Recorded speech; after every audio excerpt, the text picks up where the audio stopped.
तो अब मैथ की एक्सरसाइज करेंगे 17.2, जिसमें हमें बेलन के बारे में पढ़ना है, जबकि 17.1 में घन और घनाभ के बारे में पढ़ा गया था। ठीक है,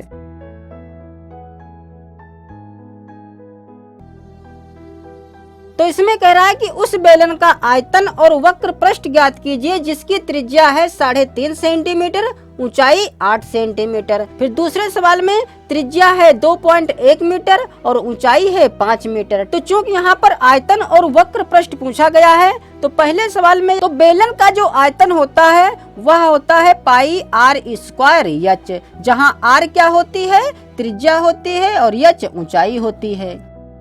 तो पाई का मान भी रख दें जो कि होता है 22/7 गुणे आर का मान रखेंगे 3.5, और जिसका हमें करना है स्क्वायर, तो इसको हम डबल गुणा करा दें, 3.5 गुणे 3.5 और गुणे एच का मान है 8। तो जब यह दशमलव कटेगा तो नीचे एक जीरो बढ़ जाएगा, यह दशमलव कटेगा तो पुनः नीचे एक जीरो बढ़ जाएगा। तो 35 अक्कम 35 और 35 दूनी 70, एक जीरो, 5 सते 35 और 5 चक्कू 20, 4 अक्कम 4 और 4 दूना 8। तो यह हो जाएगा 22 दूनी 44 और 44 सत्ती 7 चक्कू 28, 7 चक्कू 28, 2 30। तो चूंकि यह आयतन निकाला गया है और आयतन का मात्रक क्या रखेंगे, 17.1 में सीख चुके हैं कि आयतन का जो मात्रक रखेंगे वह क्यूब में रखेंगे और वक्र पृष्ठ या क्षेत्रफल का जो मात्रक रखेंगे वह स्क्वायर में रखेंगे। तो चूंकि यहाँ पर जो मापे हैं वह सेंटीमीटर में है, इसलिए इसका मात्रक हो जाएगा सेंटीमीटर क्यूब। तो एक आंसर हमारा यह आ गया। अब हमें निकालना है वक्र पृष्ठ, तो लिखेंगे तथा बेलन का वक्र पृष्ठ बराबर, तो बेलन का वक्र पृष्ठ क्या होता है, जैसे यह एक बेलन है तो इसमें जो वक्र पृष्ठ है वह सिर्फ यह वाला वक्र पृष्ठ होता है, ठीक है, जो यह गोल गोल होता है। और यदि संपूर्ण पृष्ठ की भी बात करता है तो जो यहाँ पर ये दो सिरे हैं छल्ले के रूप में इस प्रकार से, ठीक है, एक ऊपर है एक नीचे है, इन छल्लों का भी क्षेत्रफल हम वक्र पृष्ठ में जोड़ देते हैं, उससे निकल आता है संपूर्ण पृष्ठ। ठीक है, तो इन छल्लों का जो क्षेत्रफल होता है वह होता है पाई आर स्क्वायर, क्योंकि यह एक वृत्त के रूप का है और वृत्त का जो क्षेत्रफल होता है वह पाई आर स्क्वायर होता है। तो चूंकि छल्ले दो हैं इसलिए यह हो जाएगा 2 पाई आर स्क्वायर। और जो खाली वक्र पृष्ठ का सूत्र होता है वह होता है 2 पाई आर एच, ठीक है। और यदि इसमें 2 पाई आर स्क्वायर भी जोड़ दें तो देखिए क्या हो जाएगा, 2 पाई आर कॉमन मिल जाएगा। तो जब हम 2 पाई आर कॉमन लेंगे तो यहाँ पर बचेगा एच और प्लस यहाँ पर बच जाएगा आर, जो कि यह संपूर्ण पृष्ठ का सूत्र हो जाएगा। ठीक है, लेकिन चूंकि हमें सिर्फ वक्र पृष्ठ ही ज्ञात करना है इसलिए हम इतना ही सूत्र लगाएंगे। तो क्या हो जाएगा, 2 पाई का मान 22/7 रखेंगे, गुणे आर का मान 3.5 रखेंगे और गुणे एच का मान 8 रखेंगे। तो जब यह दशमलव कटेगा तो नीचे एक जीरो बढ़ जाएगा, तो 35 अक्कम 35, 35 दूनी 70, 2 अक्कम 2, 2 चक्कू 8।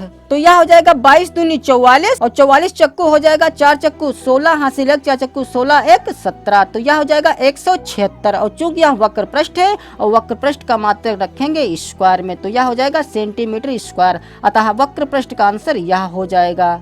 अब दूसरे सवाल में देखिए जो मापे दी हुई हैं वे सब मीटर में दी हुई हैं। तो दूसरे सवाल में यदि बेलन का आयतन पता करें इस सूत्र की सहायता से तो क्या हो जाएगा, पाई का मान 22/7 रखेंगे।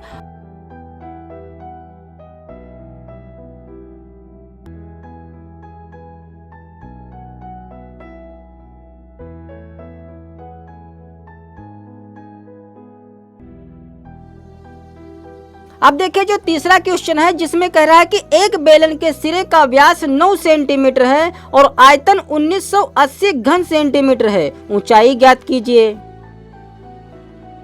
तो एक बेलन है जिसका व्यास जो है वह 9 सेंटीमीटर है। मान लेते हैं कि यह एक बेलन है, तो इस बेलन का जो व्यास है, तो जैसा कि हम जानते हैं कि यहाँ से यहाँ तक तो यह त्रिज्या होती है इतनी, ठीक है, और जो इसका व्यास होता है वह यहाँ से यहाँ तक होता है। और हम जानते हैं कि सूत्र में हमें व्यास की नहीं त्रिज्या की जरूरत होती है, मतलब आर की जरूरत होती है। ठीक है, तो जो यहाँ पर यह 9 सेंटीमीटर व्यास दिया है तो यहाँ से पहले हम त्रिज्या पता कर लें। तो लिखेंगे इसलिए त्रिज्या आर बराबर, तो त्रिज्या आर बराबर क्या हो जाएगा, 9 का आधा। ठीक है, आधा करने से हमें त्रिज्या प्राप्त हो जाएगी। तो इतना ही पड़ा रहने दें या 4.5 भी लिख सकते हैं इसको। तो तो इस बेलन का जो आयतन है वह है 1980 सेंटीमीटर क्यूब। तो हमें पता करना है कि इसकी ऊंचाई कितनी है यहाँ से यहाँ तक। तो चूंकि हमारे पास आयतन दिया हुआ है इसलिए हम आयतन वाला ही सूत्र लगाएंगे। तो लिखेंगे इसलिए आयतन बराबर, तो आयतन हमारे पास 1980 दिया हुआ है और यदि हमारे पास त्रिज्या और ऊंचाई दे रखी होती तब हम आयतन किस सूत्र से पता करते? तब हम आयतन इस सूत्र से पता करते, पाई आर स्क्वायर एच से। तो इसको जब हम हल करते तो हमें प्राप्त होता 1980 के बराबर। तो अब इसमें जो जो मान दिए हुए हैं वो रख दें। तो पाई का मान तो जानते ही हैं जो कि होता है 22/7 और आर का मान है 9/2। तो चूंकि स्क्वायर है इसलिए हम 2 बार लिख सकते हैं 9/2। फिर गुणे एच का मान हमें ज्ञात करना है बराबर 1980। तो चूंकि हमें h का मान ज्ञात करना है इसलिए खाली h बराबर क्या हो जाएगा, इधर 1980 पहले से है और जो बटे वाली चीजें हैं ये इधर आएंगी तो सब गुणे में हो जाएगा। मतलब 7 भी ऊपर हो जाएगा, 2 भी ऊपर हो जाएगा और यह 2 भी ऊपर हो जाएगा। और जो यहाँ पर ये ऊपर है 22, 9, 9 ये बटे में हो जाएंगे। ठीक है, यह तो जान ही चुके हैं।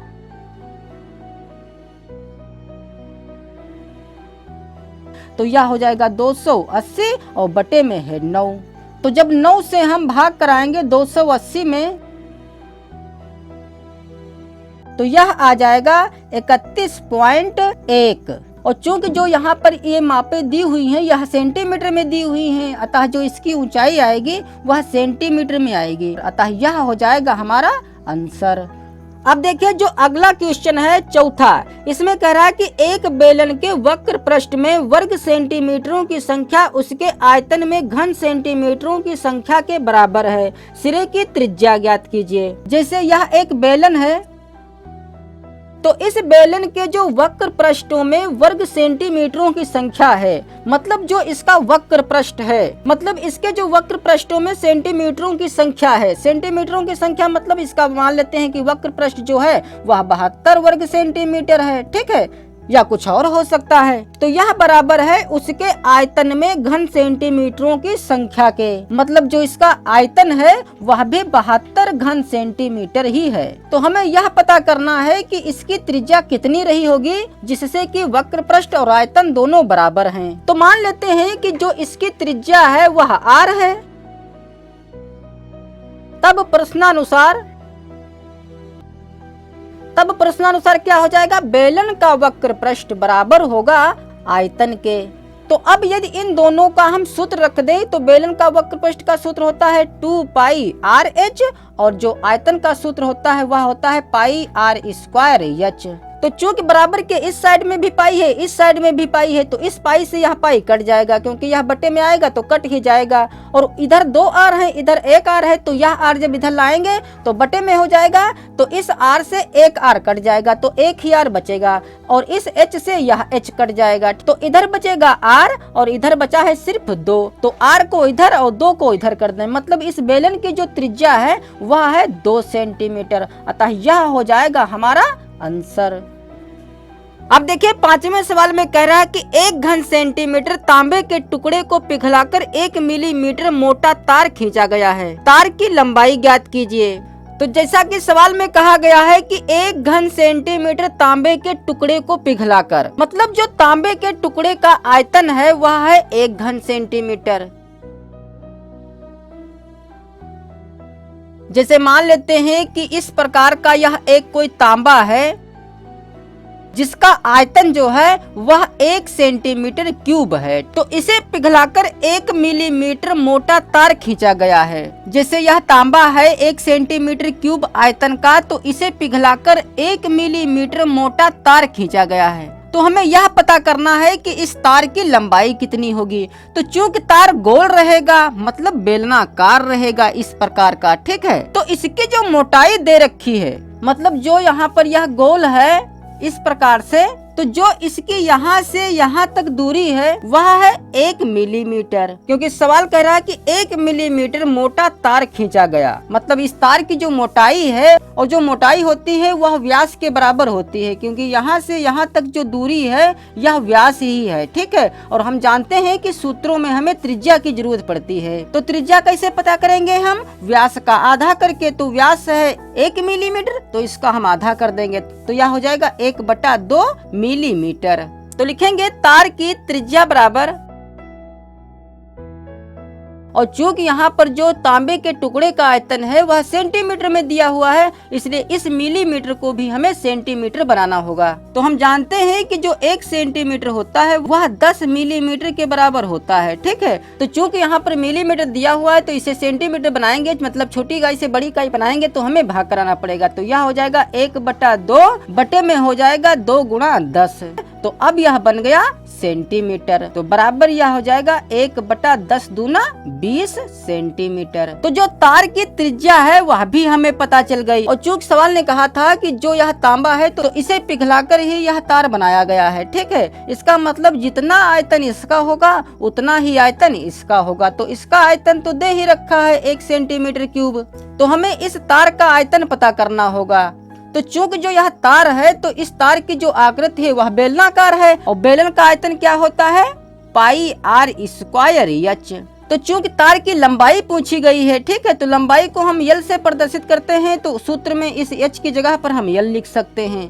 तो यहाँ पर पहले लिख ले, माना तार की लंबाई बराबर L, तब तार का आयतन बराबर, तो तार का आयतन क्या हो जाएगा, इस सूत्र में जहाँ h होता है तो h की जगह पर हम L लिख सकते हैं। तो यह तार का आयतन बराबर होगा इस तांबे के टुकड़े के आयतन के। तो सीधे सीधे लिखेंगे प्रश्नानुसार। तो प्रश्नानुसार क्या हो जाएगा, πr² L बराबर हो जाएगा 1 के। अब इसमें सबके मान रख दें।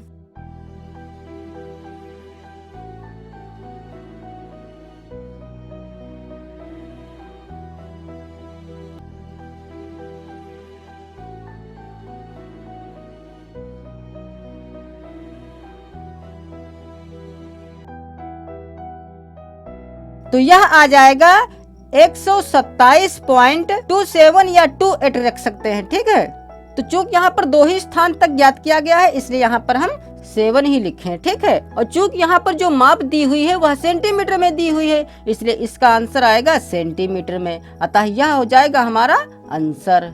तो अब देखिए जो छठा क्वेश्चन है, इसमें कह रहा है कि एक लंबवृत्तीय बेलन के आधार का क्षेत्रफल 154 वर्ग सेंटीमीटर है तथा ऊंचाई 15 सेंटीमीटर है। बेलन का आयतन तथा वक्र पृष्ठ ज्ञात कीजिए।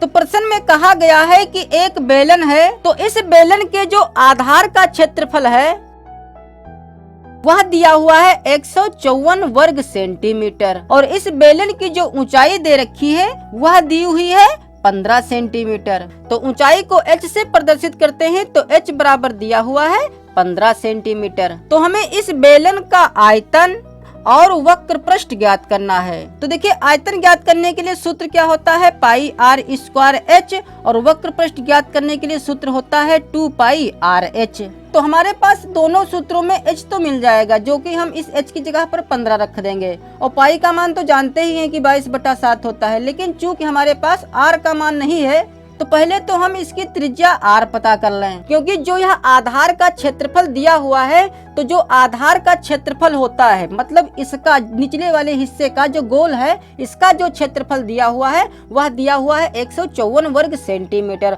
और हम जानते हैं कि जो यह छल्ला होता है तो इस छल्ले का जो क्षेत्रफल होता है वह कैसे हम पता करेंगे πr² से। मतलब जो यह 154 सेंटीमीटर स्क्वायर दिया हुआ है इसको हम πr² की जगह पर लिख सकते हैं, क्योंकि यही सूत्र लगाया गया होगा तब 154 प्राप्त हुआ है। तो पहले जो यह आधार का क्षेत्रफल दिया है इससे हम r पता कर लें। तो लिखेंगे इसलिए बेलन के आधार का क्षेत्रफल जो कि दिया हुआ है 154 सेंटीमीटर स्क्वायर, और हम किस सूत्र से पता करते हैं πr² से। ठीक है, जो कि यह बराबर है 154 के। तो r² बराबर क्या हो जाएगा 154 तो इधर पहले से है, और पाई जो है इधर आएगी तो बटे में हो जाएगी। ठीक है, और चूंकि पाई का मान होता है 22/7 तो हम इसकी जगह पर लिखेंगे 22/7, और 7 बटे में हो जाएगा तो वह पलट कर 7 ऊपर चला जाएगा। तो 22 × 22 और 22 7 154। तो r² का मान आ गया 7 × 7, या सीधे सीधे 7 49 लिख सकते हैं। ठीक है, और चूंकि हमें सिर्फ चाहिए r का मान तो स्क्वायर जो यहाँ इधर था इधर आएगा तो रूट बन जाएगा। तो रूट के अंदर चूंकि 7 का जोड़ा है इसलिए 7 बाहर निकल आएगा, अर्थात जो त्रिज्या आई है वह आई है 7 सेंटीमीटर। अब हम आयतन और वक्र पृष्ठ दोनों चीज पता कर सकते हैं। तो लिखेंगे इसलिए बेलन का आयतन बराबर, तो बेलन का आयतन बराबर क्या हो जाएगा, पाई आर स्क्वायर एच से। तो चूंकि पाई आर स्क्वायर का हम सीधे यहाँ पर मान रख सकते हैं जो कि दिया हुआ है 154, ठीक है। तो हम इसकी जगह पर लिख सकते हैं 154 और गुणे में है h, तो h का मान है 15 सेंटीमीटर। तो यह हो जाएगा 15 चक्कू 60 हासिल 6, 15 पचे 75 और 6 81 हासिल 8, 15 कम 15 और 8 23। और चूंकि यह आयतन है तो आयतन का मात्रक रखेंगे क्यूब में, तो हो जाएगा सेंटीमीटर क्यूब। तो एक आंसर तो हमारा यह आ गया। अब चूंकि हमें वक्र पृष्ठ भी ज्ञात करना है तो लिखेंगे तथा बेलन का वक्र पृष्ठ बराबर, तो बेलन का वक्र पृष्ठ का सूत्र होता है 2 पाई आर एच। तो क्या हो जाएगा, 2 पाई का मान 22/7 रखेंगे और r का मान अभी प्राप्त किया गया है 7 और h का मान है 15। तो इस 7 से यह 7 कट जाएगा, तो यह हो जाएगा 15 दूनी 30 और 30 की गुणा 22 से कराएंगे तो 22 तिया हो जाएगा 66 और 1 0, तो यह हो जाएगा 660। और चूंकि वक्र पृष्ठ है, वक्र पृष्ठ का मात्रक रखेंगे सेंटीमीटर स्क्वायर, अतः दूसरा आंसर हमारा यह हो जाएगा।